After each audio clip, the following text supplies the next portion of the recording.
લાખણકા ગામે ખાણ ખનીજ વિભાગનો સપાટો। આજરોજ વહેલી સવારે ભાવનગર તાલુકાના લાખણકા ગામે ગેરકાયદેસર રેતી ખનીજ ચાળવાની પ્રવૃત્તિ થતી હોવાની ફરિયાદ અન્વયે ભૂસ્તર શાસ્ત્રી કચેરી ભાવનગરની તપાસ ટીમ દ્વારા લાખણકા ગામ ખાતે અલગ અલગ 7 જગ્યાએ આકસ્મિક તપાસ હાથ ધરવામાં આવી હતી।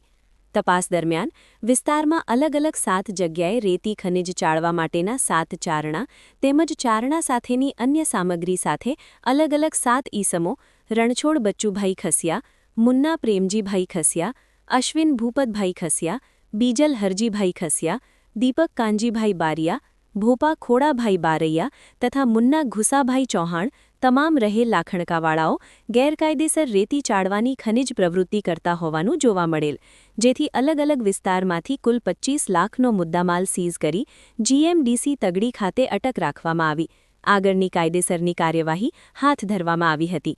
ત્યારે ખાણ ખનિજ વિભાગની સતત કાર્યવાહીથી ખનિજ ચોરોમાં ફફડાટ ફેલાયો હતો।